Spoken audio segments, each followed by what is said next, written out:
Usa ka OFW dito sa nasod sa Japan gipasidunggan nunod sa iyang kaisog sa pagluwas sa usa ka Haponesa nga magkutlo unta sa iyang kinabuhi. Sayran ta ang detalye sa report ni Mark Reggie Abella.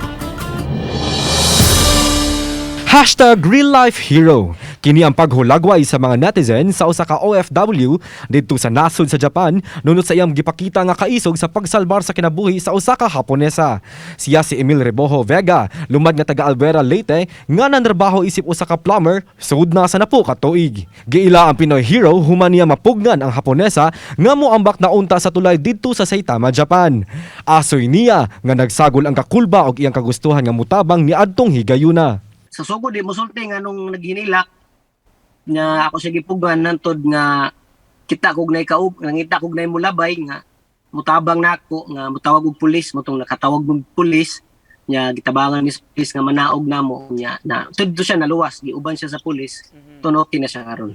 Gitunol ni Chief Police Inspector Makoto Sato, Police Commissioner sa Asaka City, Saitama, Japan, ang usa ka certificate isip pagpasalamat kang Emil. Mensahe ni Emil sa mga Pinoy ilabi na sa mga OFW. Matag ihimplo rata nya matag mahimo tang may ihimplo pud ninyo diha. Matag kamusta diha nga nagtan-aw nga mahimo sad mo nga maayong ihimplo sa uban.